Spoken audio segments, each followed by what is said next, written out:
What's up, people? It's the Guru. Coming at you, give another video. Today's topic: the saga of Tanya the Evil, something like that. I got to remember the real title. Y'all know what I'm talking about. It'll be right in the heading.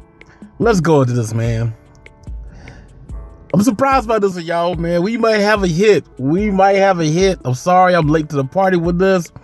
I know we're a few episodes deep already, but let's go, man. Y'all already heard everybody review. This one I'm just going to talk about a little bit. So y'all probably already got the premise of it.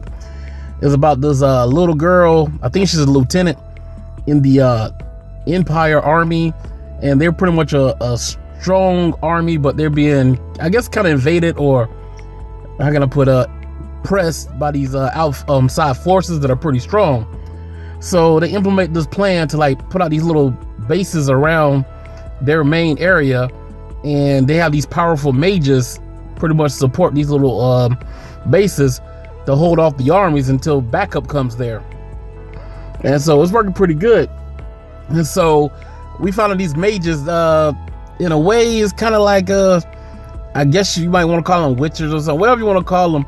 But they got it's a technology mixed with I guess magic type of deal, and they're able to fly and cast these spells that cause these great explosions.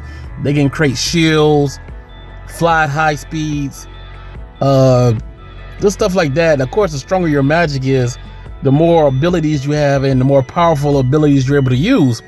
Well, there's one little girl named Tanya, whatever you want to call her. I think she's 11, maybe 10, 11 years old, but she's a little girl and she's the leader. So far from what I've seen, she is the strongest by far. And it's wartime. People are getting blown up, shot in the head. It's pretty graphic, man. I don't know if this is shonen or seinen. I'm pretty sure this is seinen because people are getting shot in the head, body parts and stuff going all over the places, and people are dying.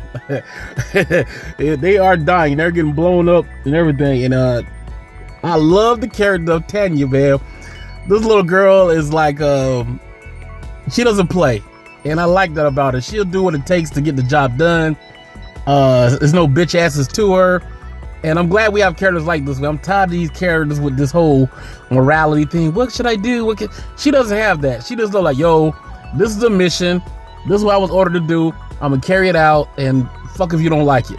And I love characters like that, man. This character, Tanya, will tell you a color. She has big balls, man. Yes, I said it. Her balls are big, man. She does not play. She doesn't take shit from nobody. We have two of our subordinates try to talk back on one of her instructions or one of her orders, and they actually disobeyed her, man. They were insubordinate, and she told them not to go to the battlefield, but they went anyway because they felt like I guess they knew more than her. Of course, she's a little girl, so people look down upon that, but they can see that when she's on the battlefield, they see how strong she is. You know, she ain't nothing to play with, and she didn't just get her position. She earned it because she's strong as shit. And so they go there, disobey orders, and she goes out. I mean, she displays her power, blows these guys up, blows them away, and she's done. Boom, she's out. You know what I'm saying? She get back, and she told these guys, like, you know, she wanted them out. Like, yo, y'all don't listen to what I'm saying. I gave y'all direct order. Y'all need to get the fuck out, you know? And she was like, they begged them, please. They kind of like, once again, being insubordinate. So she was about to draw a sword and cut these guys down. I'm like, yo, because they were getting real managed, like, kind of like, I'm not taking orders from the little, whether they didn't want to take orders from her because she was a little girl or the fact that she's a female, whatever. They were pretty much like pressed her, like, yo, you know, they're like, and so she was like, yo, do you know who you're fucking with? You know, so she was about to draw a sword down on them. And I think the chick name is Victoria, and something like that, because these characters seem to be in German. They're German names, so it's kind of hard, because, you know, when Japanese do a take on a German culture or German whatever storyline, these names are pretty difficult, especially the last names. It's tough, man. I'm not even gonna try to pronounce them. I'm trying to pronounce the names that I can. So she said, okay, screw it. You know, she did kind of demote them, said, y'all gonna go to the pillbox, which I don't know what the hell that is. It's a certain part of the battlefield, but it's way in the rear. And they kind of mad, but at least they get to stay in the army, you know. So they said, okay, fuck it, you know, we'll take what we can take, you know. So she sends them back there, and Victoria's kind of happy, like, you know, At least you didn't kill him. And so they get sent on a pretty bad mission. It's kind of like, I ain't gonna say it's a suicide mission, but Tanya goes out with, I think, 3 other mages. And they go into these other guys. I forgot the enemies for what army we're from. Because some guys, it's weird because like they fly with these big ass boots on their leg. The Empire Army does. The other people they fly, some fly on like skis. And it's weird. Everybody got all kind of different devices of how they their mages use their abilities. And some of them got like these like little horse looking things. So it's kind of, you know, I know later on in the series we're gonna go in the depth of why people got different kind of devices to use their sorcery or whatever you want to call it. But she tells the rest of her crew, like, y'all fall back and I'm gonna handle this. And they don't want her to go alone, but you know, they scared her for her command. Like, when she tell y'all something, you better damn well do it. And she like, yeah, I got it. And she got this look in her eye like, yo, I'm about to fuck up some shit. You know what I'm saying? She goes there, tell these guys to stand down. They shoot at her. Hey, yo, this little girl, she goes in, man. I mean, no kind of mercy, nothing. Once she told you to stand down, she doesn't play that mess. Like, I give you an order, a command, you better do it. I don't care if you're an enemy or what, you better do it. They didn't listen. And they paid the price. Oh my gosh, she wrecks them, man. And she goes so high that their machines can't get up there with her. And they're like, how the hell could she get this high? And then she unleashes this gigantic attack that just explodes, man. She blows up their whole army that's in the air, the mage's army. And the impact is she told the people on the device, her walkie-talkie, her people, like, y'all need to brace for impact. Because they were far away from the actual battle scene. This explosion set off these shockwaves so hard that they had to put up their shields to keep from being injured themselves or even knocked out of the sky. And like, it's like she didn't even have to have a direct hit with this attack. If you was in the vicinity, it destroyed you because it wipes out like the oxygen air, so you're gonna choke to death.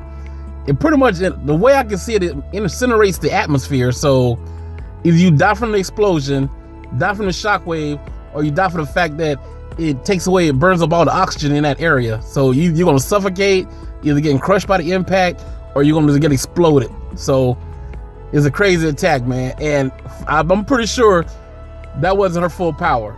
I'm pretty sure it was not her full power. So this little girl is deadly. And like I said, I'm loving her character right now. And in the end, this is what made me love this chick, right?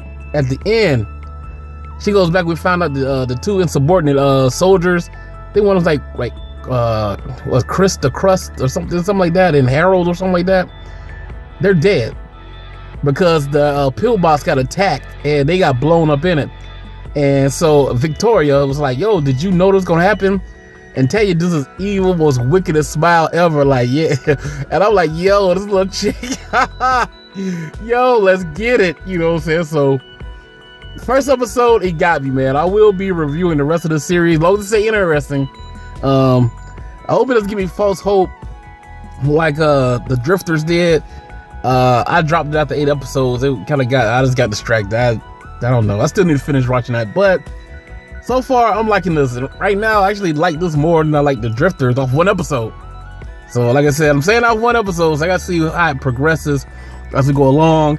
And we're gonna find out some background about this little girl, like why she's so OP for now, and what's going on in this world or whatever, this Earth or what is going on.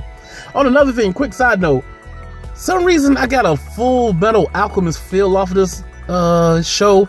I don't know if the writers did this show or the producers of Full Metal Alchemist has something to do with it, but for some reason it reminds me Full Metal Alchemist, maybe because it got something to do with Germany or something, and the little stones they wear or whatever, and it's a mix of like you got science mixed with sorcery, just like Full Metal Alchemist had science mixed with alchemy, which quote unquote could be considered sorcery. And you have a young protege, and you got a young protege in her, and we still got to find out what's going on, because one of the guys in the Empire called her a monster.